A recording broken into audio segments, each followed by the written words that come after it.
All right, this is a video I've been thinking about for a while, and honestly, I meant to make it a few weeks ago, and just kind of time got away from me. But and now that the season is getting ready to start, there won't be time for videos like this, generally speaking, during the season because there's just so much else going on to talk about. But teams heading in the right direction, teams heading in the wrong direction, specifically like a 5-year window, So like looking back at whatever team over the last 5 years and then trying to project forward the next 5. What are some teams that are you think obviously trending like way upwards or the opposite trending maybe the wrong way? I'm probably going to end up splitting this into 2 different videos, maybe a trending up and then a second video for trending down, depending on how long this goes. Now, I'm not talking about like a team that's been winning 10 games a year and now they're about to start winning 11 games a year, or a team that's been finishing 11th or 12th every year and now is about to start finishing 8th or 9th. I'm talking about significant improvement or regression, so way up or way down. Again, last 5 years versus the next 5 years, or a hypothetical next 5 years. So let's start with some teams that I think are headed in the right direction. Miami. Miami, it's so weird to talk about Miami because people are so polarized one way or the other when it comes to Miami.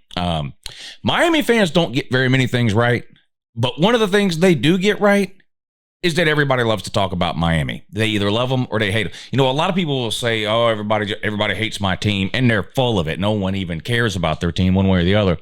It does seem like a lot of people hate the Miami Hurricanes. Every time I talk about Miami, I get extreme takes on one end or the other, for the pro-Miami and the anti-Miami crowd.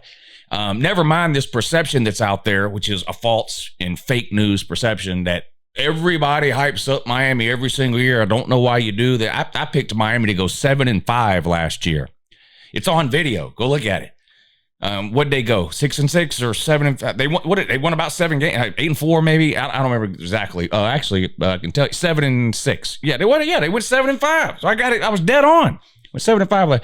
Anyway, so yeah. Now this coming season, 2024. Yes, I am high on Miami. So if they poop on their own foot this season, then yes, next offseason you can point backwards at me and laugh. But every single time this offseason I've talked about Miami and thinking that they might be good this year, I get 100 comments to say, "You think that every year." I don't know where people get that. Again, I think it goes back to this thing that like they hate Miami. So in their mind, everyone is hyping Miami up for no reason, constantly, all the time, every year, 24/7, even though that's clearly not happening. But let's look at Miami because I do think this is a team, stock up, trending up. If you want to look at this as stock market or stocks, Miami as a stock, I would be looking to buy right now low because I think it's going up over the next 5 years. Let's look at what they've done in the previous 5 and then look to what they might do in the next 5 because that's sort of the point. Last 5 years versus a hypothetical next 5 years. It's not been good. Here's their win totals in each of the last 5 seasons, starting with 2023. 7 wins, 5 wins, 7 wins, 8 wins, amazing season, 6 wins. That's the last 5 years. 6, 8, 7, 5, 7. You add that up. 6 and 8 is 14. 14 plus 7 is 21. 21 and 5 is 26. 26 plus 7 is 33. 33 wins over the last 5 seasons. 33 divided by 5 is about 6.5. Miami is averaging 6.5 wins a season over the last 5 years. I would buy that.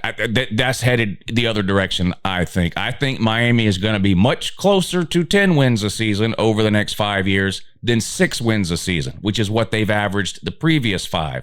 I like what Mario Cristobal is doing there in terms of bringing in talent, whether you're talking about recruiting or portal. Does he hit on every single portal player? No. But you never hit on on 100% of your players, no matter where you get them from, right? Which is why you get more than one. Nick Saban, for all the great recruiting he did at Bama, I'm sure Bama fans can name several 5-star busts. Like, not every player pans out, but enough of the ones Mario brings in do work out. Or if enough of the ones Mario is bringing in through both the portal and high school recruiting do pan out, Miami is going to be much better the next 5 years than they have been the previous 5. Now, he's got some coaching stuff, we'll call it, he needs to clean up with in terms of some in-game decisions and things like that. But he's still a relatively young head coach in terms of years of head coaching experience. And there's no reason to think he can't improve some of that over time. Another issue to consider is the ACC as a whole and what it looks like now and what it may look like going forward into the 5-year future. There is a possibility that at some point Clemson and Florida State get out. There's a possibility Miami gets out. Where do they go? Do they go to the Big 12, to the state of the ACC? So some of that is kind of too hypothetical to even bake into a video like this. So I'm kind of just assuming for the purposes of this video that most things remain the same over the next 5 years, even though I'm fairly certain things aren't going to remain the same over the next 5 years. It's really the only way to look at it and try to do a video like this. But I do think Miami is trending up. I think they are going to be much better over the next 5 years than they were over the previous 5. I'm not here to tell you they're winning 5 straight ACC titles or making the playoffs 5 years in a row or even winning a natty anytime in the next 5 years. I don't know about any of that. But again, previous 5 years, they averaged 6.5 wins a season. I think it's going to be significantly better over the next 5. Let's move on to another one that should seem pretty obvious here, Nebraska. Nebraska's been bad really for almost a decade now, going back to about 2016, I believe, was the last time they made a bowl game. Yeah, 2016, they went 9-3 in the regular season, lost their bowl game to finish 9-4, and that was good enough for them to fire their head coach in a 9-win season. Here's their win totals since firing that coach in 2016 that went 9-4. 4 wins, 4 wins, 5 wins, 3 wins, 3 wins, 4 wins, 5 wins. They haven't made a bowl game since firing that coach for going 9-4. Last 5 seasons at Nebraska. Again, that's what we're looking at here. Last 5 seasons versus a hypothetical next 5 seasons. Going in reverse, starting with 2023. 5 wins, 1 win. No, sorry, 4 wins. I can't read. Let's start again. 2023. 5 wins, 4 wins, 3 wins, 3 wins, 5 wins. That's pitiful. You add that up. 5-3 is 8. 8-3 is 11. 11-4 is 15. 15 plus 5 is 19. 19 wins total over the last 5 seasons. That's an average of about 4 wins a year. That's absolute poverty for a school like Nebraska and the history and the rich tradition and the money that they pour in and the support that they get from the fans there. There should never be a 5-year period where Nebraska is averaging 4, 4.5, 5 wins a year. But here we are, 5 wins, 4 wins, 3 wins, 3 wins, 5 wins, even back further, 4 wins, 4 wins. It's been absolutely horrific. I'm not telling the Nebraska fans anything they don't know. Point of this video isn't about just that, though. It's looking forward towards the next 5 years. New age of college football, NIL, transfer portal. Matt Rule now entering year 2 as head coach. We've seen his track record and what he's done in other places in his second year at other places. Can he make that big of a jump this year when it comes to Nebraska? I don't know, but he's going to make a jump. I don't think they're winning 5 games again this year. Do you? I think Nebraska's probably win 7, 8, potentially 9 games this year. Over the next 5 years, I think Nebraska is definitely a team trending up for the purposes of this video, stock on the rise, whatever you want to call it. I don't see any way possible that in the next 5 years, Nebraska averages 4 to 5 wins a season, which is what they've done in the previous 5. I know the schedules are kind of are what they are right now everywhere because of these huge mega conferences that we have. And, you know, your schedule can change drastically from year to year. Maybe one year you draw Ohio State, Michigan, Penn State, and Oregon all in the same season. Maybe another season you only play one of those 4, whatever. Doesn't matter. Regardless of the schedule that Nebraska does or doesn't get going forward, it's hard for me to believe they're going to average 4 or 5 wins over the next 5 years like they have the previous 5. Like Miami, I think Nebraska will be much closer to maybe not 10 wins a season, because let's be real, the Big Ten is just a more difficult conference than the ACC. So, I think I said Miami close to 10 wins a year for the next 5 years, as opposed to the 6 wins a year they've had the previous 5. With Nebraska starting out with lower number of wins here, 4 or 5 wins a year for Nebraska previous 5 years. 8 wins? Can you see a scenario where Nebraska averages 8 wins a year over the next 5 years? Again, this isn't talking about Nebraska winning a bunch of national titles. I'm talking about Nebraska winning 8 games a year on average. That's maybe a 7-5 year thrown in with a 9-3, maybe a 10-2, followed up by an 8-4. I could see that happening with Nebraska. I think there's a much clearer path to that happening than it is them remaining stuck in the mud at the 4 or 5 win, not even 6. They haven't even made a bowl game. 4 to 5 wins a year. I made a video last offseason, I believe, about teams that I don't think are ever winning another national title. I still think Nebraska's on that list. I think Nebraska is a universe away from winning or competing for a national title. But there's no reason they're stuck at 4 wins. They're not that irrelevant. I like Matt Rule there. Give me Nebraska next 5 years to be much better than they were the previous 5. Virginia Tech. And then I've got some ACC teams. Let's talk about Virginia Tech. I have talked on this channel forever about how frustrated I have been with a few states when it comes to college football over the last long period of time. And Virginia has always been one of the states that I've talked about. It's Virginia, North Carolina, and Arizona. There are some states that have a bunch of built-in advantages. There are some states that are kind of neutral. There are some states that have built-in disadvantages. I'm talking in terms of recruiting, the ability to get high school talent, even now through the portal, I guess, things like that. Virginia, North Carolina, and Arizona have a ton of built-in advantages, inherent advantages. The good high school football, good to great high school football is played in all 3 of those states. Do they have the high school football that Florida or Georgia or Texas or California has? No.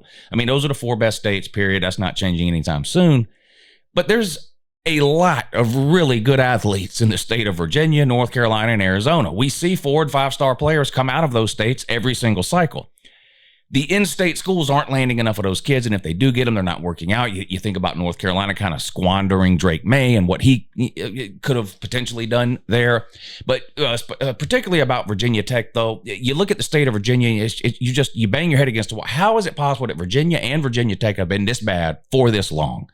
It's really inexcusable to me. Same thing with Arizona and Arizona State. Same thing with North Carolina, NC State, and Wake. Even though those teams have been okay at times, and none really have broken through to the 10-plus win kind of category. It's been a little disappointing. But again, back to Virginia Tech. Obviously, it's been a complete disaster there for Virginia Tech, really for about 20 years. Some of you younger college football fans might not even believe me when I tell you that Virginia Tech was one of the most relevant programs in all of college football 25, 30 years ago. I would say sort of mid to late 90s through the mid 2000s. So sort of the last half of kind of the Frank Beamer era. You know, Shane Beamer's the head coach of South Carolina. His dad was the head coach at Virginia Tech for a long, long time. Coined the phrase Beamer ball. A ton of assistants and coordinators came up out of there and became head coaches later on. Really good program, winning 10-plus games a year. A couple of national title winning caliber teams. Never actually won one, but the Mike Vick years in particular. I remember watching Virginia Tech play. I think it was Florida State. I guess it was in a national title game, or maybe it was just a game late in the season that determined who would go on to win the national title or something. But anyway, Florida State won the game. They beat Virginia Tech. But Florida State had an NFL roster. I don't remember all the different players on the teams. This is just watching the game. This is how I felt at the time. Florida State had a roster just absolutely loaded on both sides of the ball with future NFL talent. Top to bottom, their roster was not even comparable to what Virginia Tech was working. Florida State just had a way better team, way better roster, way better everything. But Virginia Tech had Michael Vick, and that was almost enough for them to beat that Florida State team. It was a one-man show.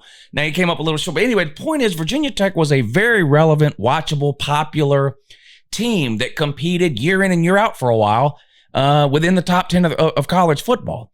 And in recent memory, that just hasn't been the case. I'll go here and read off again because we're looking at the last 5 years here. And then I'm going to go back a little bit further in time, too, to clean some of that up, what I said about Virginia Tech. But last 5 years for Virginia Tech, starting with 2023, the most recent season. 7 wins, 3 wins, 6 wins, 5 wins, 8 wins. You add that up, 8 plus 5 is 13, 13 plus 6 is 19, 19 plus 3 is 22, 22 and 7 is 29. 29 wins over the last 5 years. Again, averaging just under 6 wins a season for the last 5 years. And even going back before that, 6 years ago, 6 wins. 7 years ago, 9 wins. Unbelievable. 2016, they had a pretty good year with 10 wins. But look at the 3 or 4 years before that. 7 wins, 7 wins, 8 wins, 7 wins. You got to go all the way back to 2011. That's when sort of the good version of what I knew Virginia Tech to be ended. All right. In 2011, they won 11-3. The year before that, 2010, they won 11 games. 2009, they won 10 games. 2008, 10 games. 2007, 11 games. 2006, 10 games. 2005, they won 11. 2004, they won 10. That's 9, 10, well, 1, 2, 3, 4, 5, 6. That's 9 years in a row of double-digit wins from 2004 to 2011. Since then, 1 double-digit win season, and that was in 2016.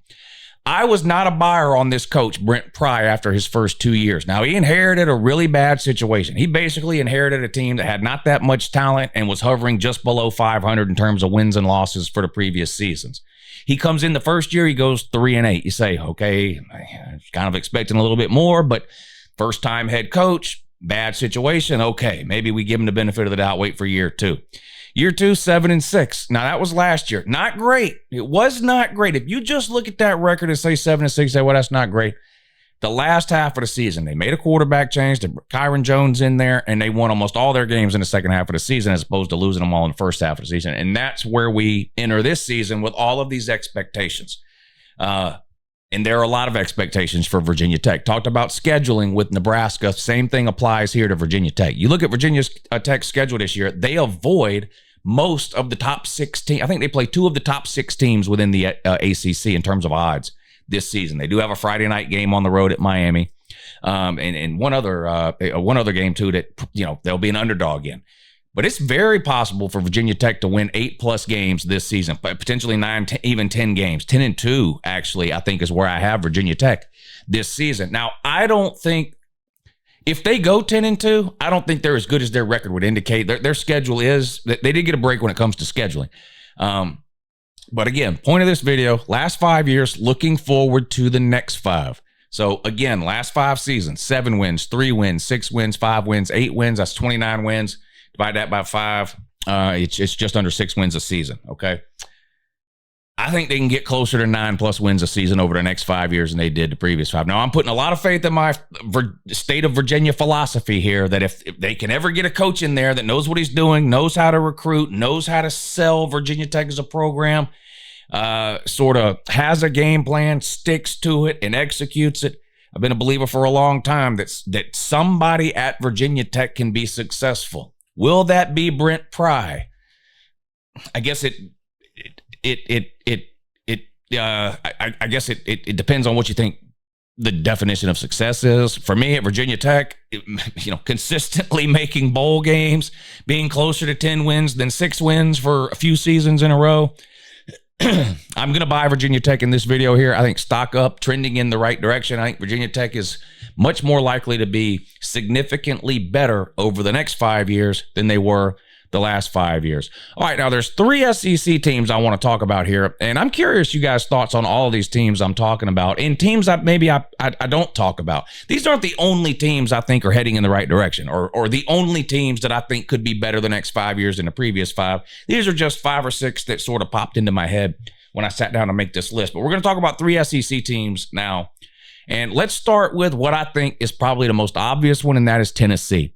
Tennessee, I've compared Tennessee to whatever the people in the Bible that was wandering the desert for 40 years or whatever. It seems like Tennessee, the whole 1998 jokes, and they haven't won their conference since last century. All that's true. They've been through 5 or 6 head coaches since they got rid of Fulmer in 2007. All of that is true. Butch Jones was a complete clown. True. Jerome Pruitt didn't know what he was doing and was cheating. True. Derek Dooley, maybe the worst SEC hire of all time. True. Lane Kiffin gave him one of these and left in the middle of the night. True. All that is true. They appear to be on the cusp of really turning the corner, though. They've had one, what I would consider really good year. That was 2 seasons ago. And even last year, which we may look at now, or we may look at last year in the future. In other words, 5 years from now, we may look at last year's Tennessee as the down year. And they went 9-4. 3 or 4 years ago, Tennessee fans would have given their left arm to go 9-4.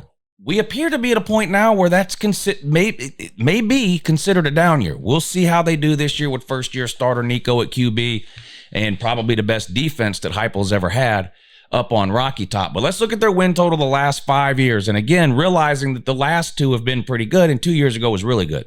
9 wins and 11 wins. That's the last 2 seasons. So averaging 10 wins a season over the last 2 seasons. Josh Heupel was there 2 years before that, 7 wins and 3 wins. And then Pruitt's last year, or Heupel was there 1 year before that, I'm sorry. And that was a 7-win season. Pruitt with 3 wins in 20 and 8 wins in 19. So let's add this up. You got, starting with 2023, 9 wins. 2022 is 11 wins. That's 20 wins. Plus 7 is 27. Plus 3 is 30. Plus 8 is 38. 38 wins in the last 5 years. That's about 7.5 wins a season over the last 5 years. Again, Heupel's been there half of that time. Pruitt was there for the other half. But can they improve significantly upon that over the next 5 years? Again, scheduling is going to play a big factor here in whether I end up being right or wrong about any of these teams trending up or down. The SEC in particular, we don't know what the SEC scheduling model is even going to be post 2025. We've got this year's SEC schedule, 2024, and we know next year's SEC schedule, 2025. Next year's SEC schedule is just the opposite of this year. So, you know, Tennessee hosts Alabama this year in Knoxville. Next year, they're going to play at Alabama. Tennessee plays at Georgia this year. Next year, Tennessee's going to host Georgia. Every schedule in the SEC next year is just the opposite of this year. But we don't know what's going to happen with these schedules 2026, 2027, and beyond. Will it go to a 9-game conference schedule, or will it stay at 8? What rivalries will they keep? You know, you ask an SEC fan to name their school's rivals, you're going to get different answers from different fans. There's Georgia fans who think Tennessee is a rival. There's Georgia fan who thinks Tennessee is not a rival. Ask South Carolina fans who their rivals are. Half of them may name Tennessee, half of them won't. Some of them might say Missouri. Some of them might not. Who's LSU's rivals? Who's Arkansas's rivals? So we don't really know where the scheduling is headed in the SEC, and that clearly has a lot to do with how many games you win or lose in a given season. But just considering how bad Tennessee has been over the last 25 years, again, knowing that they've been pretty good for the last 2, but beyond the last 2 years, they've just been really, really bad. I think everybody at this point is a buyer on Tennessee in terms of their next 5 years is likely to be better than the previous 5 years, right? Again, they're averaging about 7 wins a season. Over the last 5 years, it's going to be closer to 9 or 10, right? Even if at this point, even if Tennessee were to be given a schedule that most people consider to be really difficult within the SEC, I think Tennessee would still be predicted against that hypothetical schedule to win 8+ games, right? Whereas in the past, if Tennessee played anybody other than Vandy, they were likely predicted to go 0-8 or whatever, right? So this one seems pretty obvious to me, and even people watching that might not like Tennessee or might hate Tennessee, I think will probably agree with this one. In fact, this might be the one that gets the most agreement in the comment sections, because Tennessee was so bad for so long. You look at their last 5 years and you can pretty easily see how the next 5 could be significantly better. Now let's talk about Texas A&M and then Auburn. Now I'm less confident in these two and more kind of I'm trying to be optimistic here, I guess. Let's start with Texas A&M. Texas A&M is one of the most head-scratching teams in the SEC over the last 10 years. Heisman winners in Johnny Manziel. They've had some good coaches. Jimbo Fisher won a national title at Florida State. They put a ton of players in the NFL. They've had elite playmakers at wide receiver. They've had some of the best outside linebacker type players. They've had good quarterback play. They've had dynamic running backs. They've had really good offenses. They've had really good defenses. Now, they've never necessarily had both of those things in the same year, but no matter what they've had or not have had, it's like 8 wins and they just bump their head and can't go any higher. And the COVID year is what it is. Yeah, they won a few more games than that in the COVID year. They went, 9-1 in the COVID year. That's by far their best year in the SEC. And they've been in the SEC since all the way back in 2012. They've never won it. They never won the SEC West. They've never played for an SEC title. And you look at the last 5 years, and again, this is you already noticed the last 5 years about A&M. This is why they paid basically $80 million for Jimbo Fisher not to work because he was so bad. 7 wins, 5 wins, 8 wins, 9 wins in COVID, and then 8 wins the year before that. So you add this up, you got 8 and 9 is 17, 17 plus 8 is 25, 25 and 5 is 30, plus 7, 37 wins over the last 5 years. That's less than Tennessee, if you remember from a minute ago. So that's just over 7 wins a year, basically 7.5 wins a year. They're sitting right around 7.5 wins a year. And that's unacceptable for a place like Texas A&M where they've got basically unlimited money in an age of NIL. We saw that with the recruiting class they brought in a couple of years ago. They've got unlimited money not only to pay coaches, they've got unlimited money to fire coaches too. There's just no excuse. And again, I understand. Look, Texas A&M hadn't won a national title since 1939. They haven't won a conference title of any kind at all, I don't think, since like the early 90s, right? So this isn't a team that we expect to win the SEC every single year, but we expect their ceiling to be more than 8 wins. And beyond the COVID year, you got to go all the way back to 2013. Well, 2018, they won 9 after a bowl win, but regular season, they haven't won 9 games in the regular season outside of COVID since nobody remembers when. And that's unacceptable. I like Mike Elko, the hire that they made at head coach out there at Texas A&M. I like him for 2 reasons. Number one, I like him for what I saw him do at Duke. Duke is a place that cannot recruit, does not have the NIL advantages that Texas A&M has, does not have the facilities or the access to the facilities or anything that Texas A&M has. Duke is as close to a bare bones nothing college football program as you'll find in the Power 5. And I'm not here to shit on Duke. This is a compliment for Elko. Elko made Duke competitive in a Power 5 conference in a very short period of time. Not only did he beat Clemson last year, he beat them 28-7. You say, well, Clemson is down. Yeah, down to winning 9 games a year. And they didn't sneak up on Clemson and beat them by 1 point with a fluke play at the end. They outplayed Clemson from the beginning of the game to the end and beat them 28-7. Now things fell apart. Riley Leonard got hurt and ended up not being as good maybe as it could have been. But let me remind you, this is fucking Duke.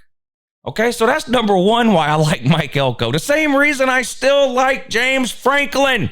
No matter how much you guys bitch and moan and cry about how I overhype James Franklin, I saw that 5-star dummy win 9 games at Vandy.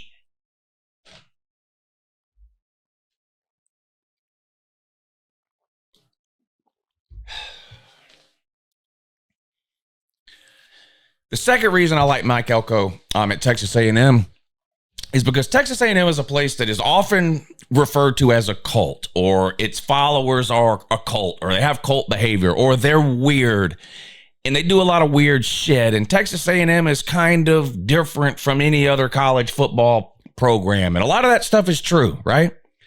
Which is why it's a good thing that Mike Elko has coached there before. He was a defensive coordinator there, and he did a really good job. He is familiar with the boosters. He knows whose hands to shake, whose hands to grease, right? He knows whose ass to kiss.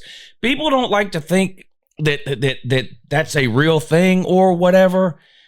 And maybe for every coach, it's not, right? Kirby Smart, maybe after a couple of national titles and all this kind of stuff, maybe he's not as beholden to some of that as he was when he first got hired. But in general, these things are important. Sort of the behind the scenes politics of how a program is ran, behind closed doors. Not what you see on Saturday. Not what plays the coordinators are calling or or which player plays how many plays. Not that. The behind the scenes, behind closed doors, sort of inner workings of the program that we don't see. Mike Elko is familiar with those processes at Texas A&M. I think it's hard for me to say they're already headed in the right direction because he's yet to coach a game there, and they're basically a 7-win program right now who hasn't won a national title in almost 100 years. But I'm so high on Elko, and I'm such a believer in what he can do there that I'm putting Texas A&M on this list as a stock up or a trending up program over the next 5 years relative to the previous 5. Again, 7 wins, 5 wins, 8 wins, 9 wins during COVID, 8 wins the year before that, about 37 or 38 wins in the last 5 years, an average of just over 7 wins a season. Again, like Miami, like Tennessee, these are teams that I think will be averaging much closer to 10 wins a season over the next 5 years than the 7 wins or 5 wins or 6 wins that they've been at in years past. I'm buying on Texas A&M. And last but not least, Auburn. As much as it pains me to say it, because I hate Auburn. I'm a Georgia fan. I have to hate Auburn. It's a rule. And I don't like Hugh Freeze. I think he's a garbage human being. I don't like him. Okay. He can coach football. That's just a fact. I can differentiate between liking someone personally, but still acknowledging that they're good at their job. And the reality is that Hugh Freeze is, when it comes to being a football coach, Hugh Freeze knows what he's doing. Now, you can point back to Ole Miss and say he was cheating or he did this and he did that. All of that is true.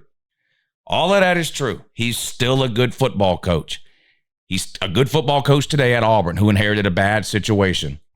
First of all, Auburn never should have fired Goose Malzahn. That's number one. They definitely shouldn't have fired him for Brian Harsin, because Brian Harsin at Auburn is the equivalent to Willie Taggart at Florida State. I think Willie Taggart might have lasted a year longer than Brian Harsin. How long was Willie Taggart at Florida State? Was it 2 years or 3? I think it was 3. Harsin only lasted 2 years at Auburn. The boosters were basically trying to fire Harsin 30 minutes after he signed the contract. They didn't like him from the get-go. But anyway, they lost that battle. He was hired. He was there for 2 years, ran him into the ground, and in comes Hugh Freeze, right? And look at the recruiting. Like they're competing right now with Alabama in recruiting, particularly in-state recruiting. I'm not a recruiting guy. I don't follow individual recruitments of individual players, but you go and you look at the team rankings and you listen to Auburn fans talk. They're doing pretty good when it comes to recruiting right now. Now, this season, I think, is sort of a bridge season. They've been recruiting young players out of high school. They've signed a few transfer players.